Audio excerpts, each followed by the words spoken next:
হাসির রাজা, জ্ঞানের রাজা, রসিক রাজা। এই দেখো, তুমি এখনো রেগে আছো আমার উপর। আমার রাগতে বয়ে গেছে আপনার ওপর। তুমি কিছুতেই বুঝছো না, খরচ বাড়ছে, বিদেশে আমাকে যেতেই হবে। সব বুঝেছি। আপনার আমাকে অসহ্য লাগছে, তাই আপনি বিদেশে যাচ্ছেন, তাই তো?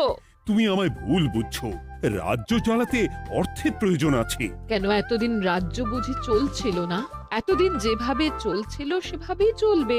সময় পাল্টাচ্ছে, এখন শুধু সিংহাসনে বসে থাকলেই চলে না, দেশ বিদেশ ঘুরে দেখতে হবে কিভাবে রাজ্যের উন্নতি হয়, লাভ হয়, সেই নিয়ে নতুন করে ভাবতে হবে। তার মানে আপনি ঠিক করে নিয়েছেন আপনি যাবেন, তাই তো? হ্যাঁ।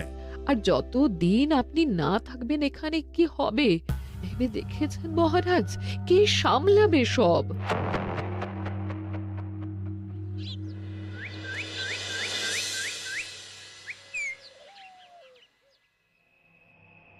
চিঠি?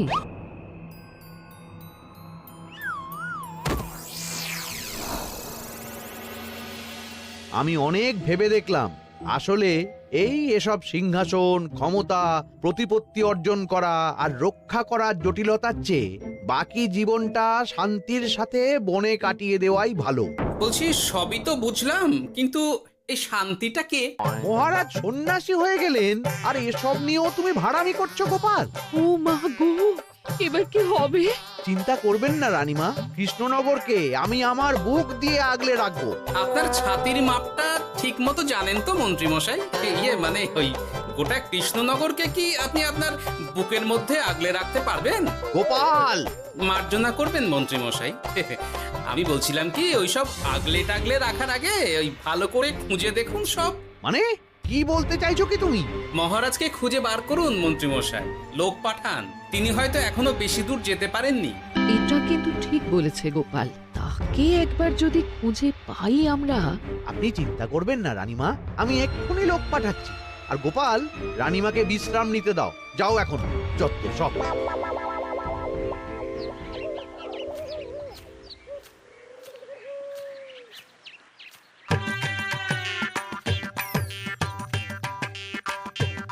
কই গো, গেলে কই? এক ঘটি জল দাও দেখি। ওই জলই খেতে হবে, শুধু জল। ঘরে এক দানাও চাল নেই। বাজারে না গেলে আজ হরি মটর। রাজ্যে রাজা নেই আর তুমি ঘরে চাল নেই বলে চিল্লামিল্লি করছো, চত্ব সব। ও মা গো, মহারাজ রাজ্যে নেই তো গেলেন কই? হ্যাঁ, বনবাসে। সে কি গো, এবার কি হবে তাহলে? কপালে যা লেখা আছে তাই হবে, আর কি। এই তোমার চাকরিখানা থাকবে তো? হ্যাঁ, না থাকলে বাটি হাতে বেরোবো, চিন্তা কি?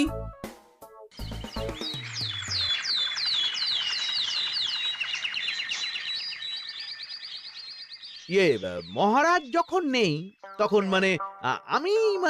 আমি যখন এ রাজ্যের মহামন্ত্রী, তখন আমি এত মানে করার কি আছে মন্ত্রী মশাই? মহারাজ নেই তো কি হয়েছে, রানীমা তো আছেন। আমরা তার কথা মতোই চলব।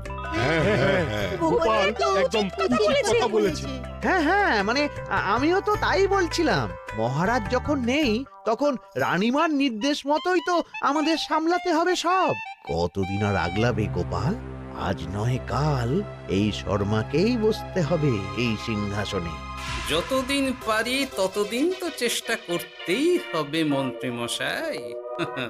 আপনি যদি চলেন ডালে ডালে, আমি চলি পাতায় পাতায়।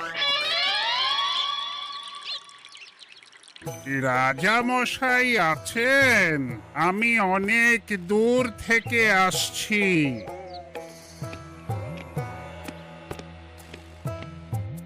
মন্ত্রীমশাই, একজন সাধু এসেছেন রাজামশাইয়ের সঙ্গে দেখা করতে। বলছেন অনেক দূর থেকে এসেছেন। জানো না মহারাজ এখন নেই? যাও, চলে যেতে বলো ওকে। মহারাজ নিরুদ্দেশ। এই মুহূর্তে সত্যিই যদি কোনো প্রাজ্ঞ সাধু বাবা রাজবাড়িতে তার পায়ের ধুলো দেয়, বলা তো যায় না যদি মহারাজের হদিস তিনি দিতে পারেন। ঠিক ঠিক, একদম ঠিক বলছেন পণ্ডিত মশাই। বেশ বেশ, ডেকে আনো তাকে, দেখি সে কি বলে। মহারাজ, আমার প্রণাম নেবেন। উনি মহারাজ নয়, উনি মন্ত্রী। আসুন সাধু বাবা, আসুন, আসন গ্রহণ করুন।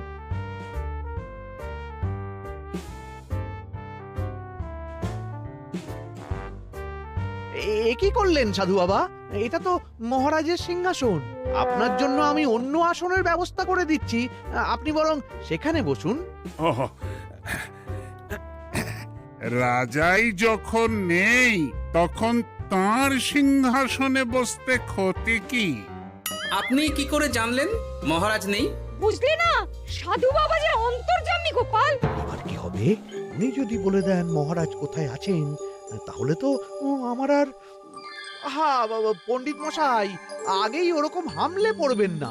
আচ্ছা, আপনি যদি অন্তর্যামী হন, বলুন তো আমাদের রাজা মশাই কোথায় গেছেন? জবর জটা কালো চুলে দে না মা অতীত বলেন।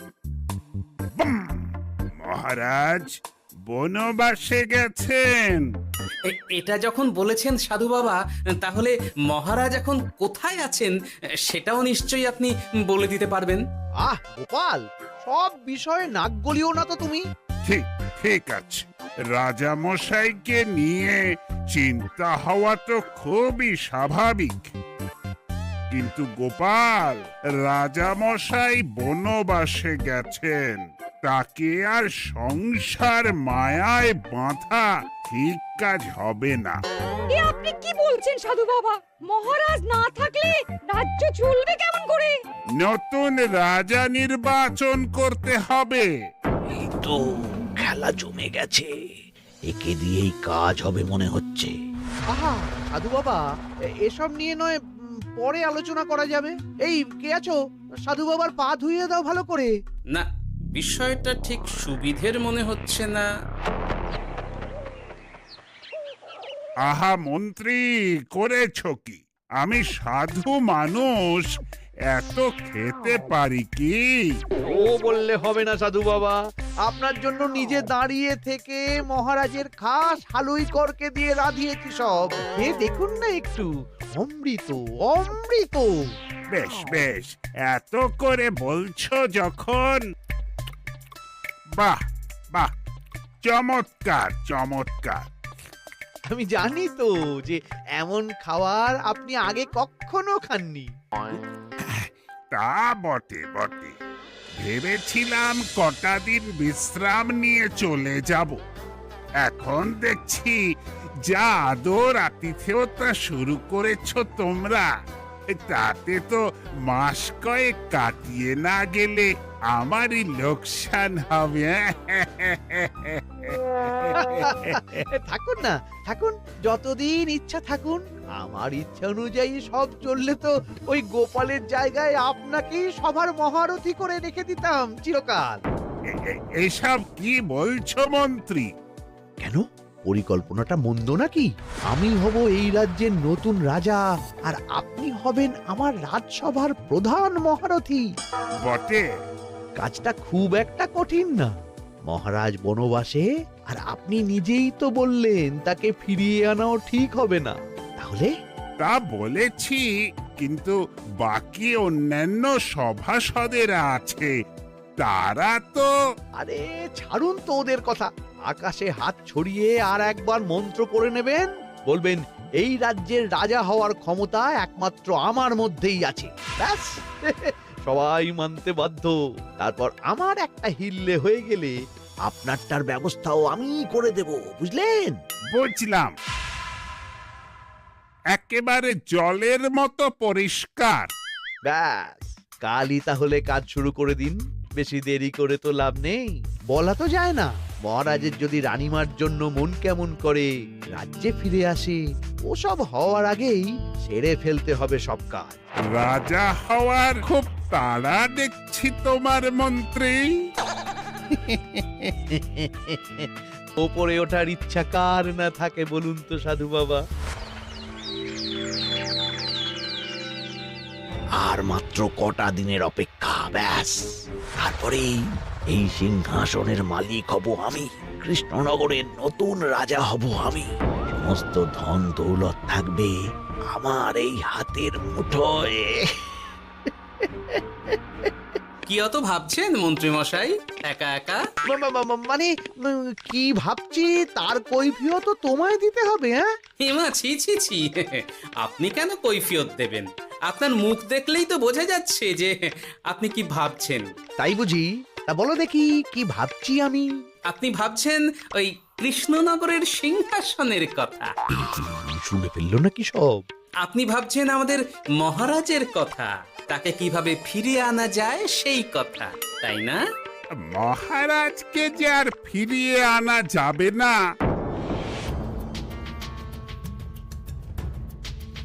সে কথা তো আগেই বলেছি। তাই যদি হয় সাধু বাবা, আপনি এর একটা কিছু বিহিত করুন, না হলে রাজা ছাড়া রাজ্য।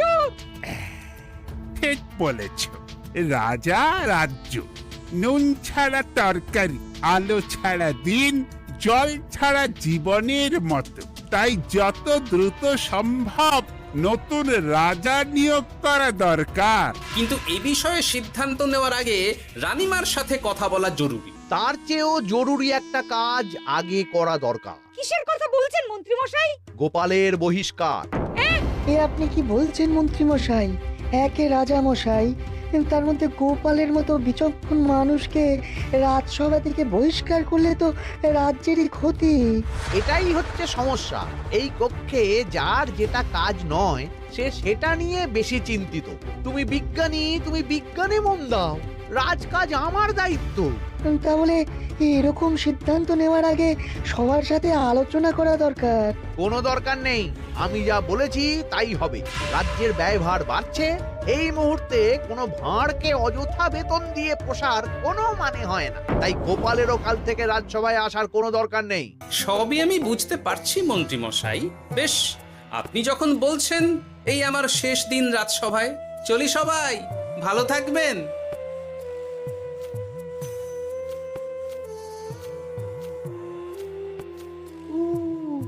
এত সহজে যে বেটা মাঠের বাইরে চলে যাবে বুঝতেই পারিনি আগে। এবার আমার আর সিংহাসনের মাঝে নেই কোনো বাধা, নেই কোনো কাটা। তুমি চিন্তা করো না, আমি নিজে মন্ত্রীর সাথে কথা বলবো। না না রানীমা, সেসবের দরকার নেই। মহারাজ ছাড়া রাজবাড়ি শূন্য শূন্য লাগে, আমারও মন লাগছে না এখানে। বেশ, যা ভালো বোঝো তাই করো, তবে ডাকলে এসো কিন্তু। হ্যাঁ রানীমা, নিশ্চয়ই আসবো। এখন আমি চলি। যাক, এই কদিনে মাথাটা খেলানোর সময় পাওয়া যাবে একটু, না হলে কেমন যেন গুলিয়ে যাচ্ছে সব। কি যে বলো গোপাল দাদা, এই শেষ দুটো শাকের আটি নিয়েও দরদাম করবে তুমি? ওরে, আমি বেকার মানুষ, দরদাম না করে উপায় আছে আমার? হ্যাঁ শোনো শোনো শোনো, মহারাজ কৃষ্ণচন্দ্রের অবর্তমানে কৃষ্ণনগরে নতুন রাজা হিসেবে নির্বাচিত হবেন রাজ্যের মহামন্ত্রী। সেই শুভানুষ্ঠানে রাজবাড়িতে আমন্ত্রণ রইল। এসব কি হচ্ছে বলো তো গোপাল দাদা? ভিতরের খবর আছে নাকি কিছু? না গো ভাই, তুমিও যা জানো আমিও ততটুকুই জানি। ও গোপাল দাদা, ব্যাপার কি? এ সময় এখানে কি চাই?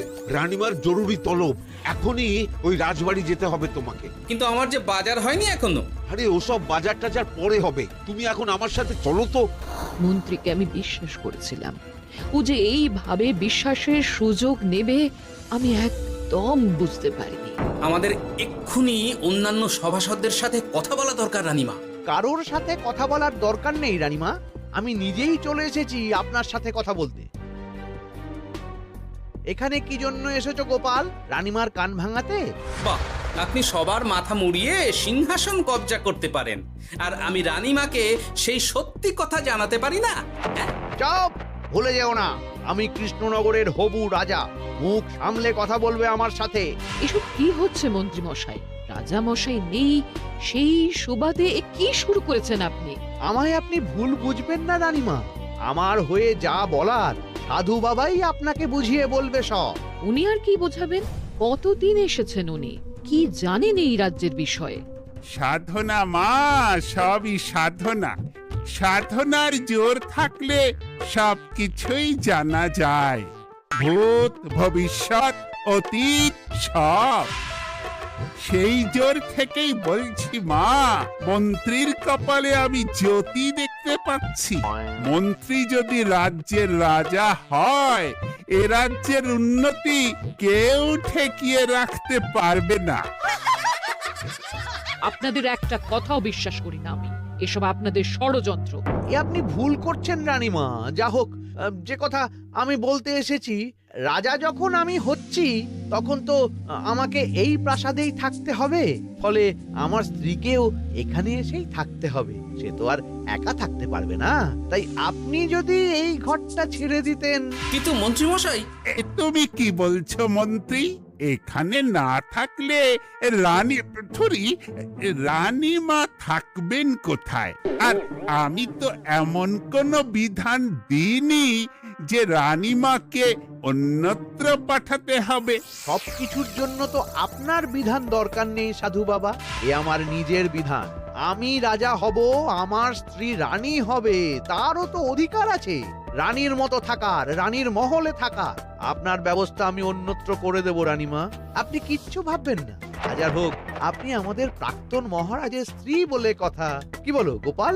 আমার মনটা আসলে অনেক অনেক বড়, তোমরা খালি দেখতে পাও না সেটা। কাজটা কি আপনি ঠিক করলেন মন্ত্রীমশাই? শোনো গোপাল, আমাকে ঠিক ভুল বোঝাতে এসো না তুমি, বরং কাল সময় মতো চলে এসো। কৃষ্ণনগরের নতুন রাজার রাজ্যাভিষেকের জন্য মহাভোজের আয়োজন হবে। যতদিন পাচ্ছ খেয়ে নাও পেট ভরে।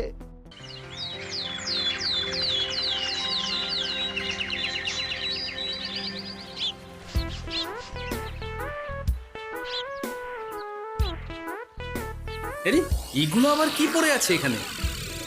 কি এ তো মহারাজের পোশাক, এখানে এসব কি করে এলো? তাহলে কি মহারাজ? না না না, হিসেবটা কেমন যেন ওলট পালট হয়ে যাচ্ছে। সময় তো হয়ে গেল, নতুন মহারাজকে ডাকুন এবার। এসে গেছি, এসে গেছি। আসুন মন্ত্রী মশাই, আসুন। মুকুট নিয়ে দাঁড়িয়ে আছি আপনার মাথায় পরাবো বলে। সাধু বাবা, এবার মহারাজ বলা অভ্যাস করুন। মহারাজ। মহারাজের হদিশ পাওয়া গেছে মন্ত্রীমশাই, মহারাজের হদিশ পাওয়া গেছে। এই কি স্বপ্নের কথা? মহারাজের হদিশ পাওয়া গেছে মানে কোথায় মহারাজ? না না, মহারাজ না, মহারাজের পোশাক পরে আছে পুকুরের ধারে। আমার মনে হয় তিনি ওই পুকুরে ডুব দিয়ে নিরুদ্দেশ হয়ে গেছেন। ও তাই বলো? তা বেশ তো, প্রাক্তন রাজার জন্য না হয় কিছুক্ষণ নীরবতা পালন করে নেব আমরা, ব্যাস। আপনি কি বলছেন মন্ত্রী মশাই? মহারাজ সত্যি ওই পুকুরে ডুব দিয়েছেন কিনা সেটা তো তলিয়ে দেখা দরকার একবার। সেসব হবে আমি রাজা হওয়ার পর। নিন সাধু বাবা, মুকুট পরান। কিন্তু মন্ত্রীমশাই, আরো একটা দুঃসংবাদ আছে যে। ও আবার কিসের দুঃসংবাদ? মহারাজ যে পুকুরে ডুব দিয়েছেন সেই কথা বলতেই রানীমা অজ্ঞান হয়ে গেছে। তুমি যে কি করো না গোপাল, শুভ সময়ে অশুভ একটা সংবাদ দিয়ে দিলে তো সব বরবাদ করে। এই কে আছো?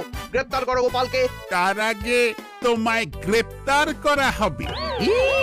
এত বড় সাহস তোমার? হবু রাজাকে গ্রেপ্তার করার কথা বলো তুমি?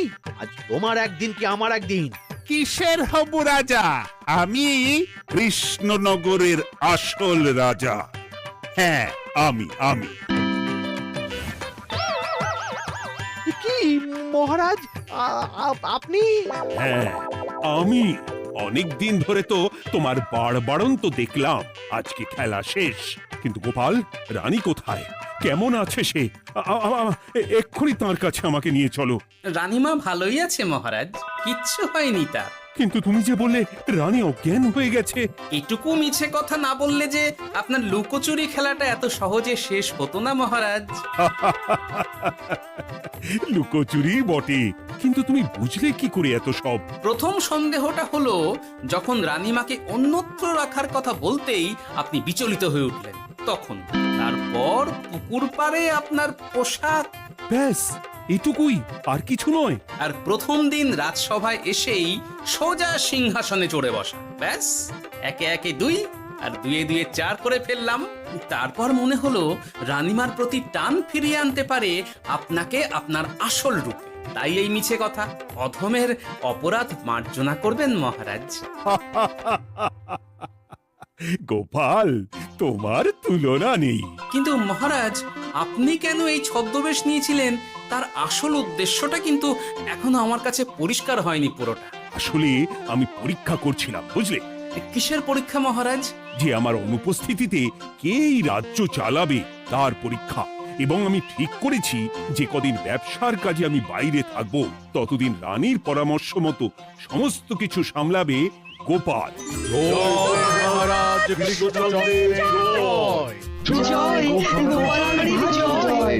আর আমি মহারাজ? তুমি থাকবে পেয়াদা। এ কি শুধু জল আর ভাত?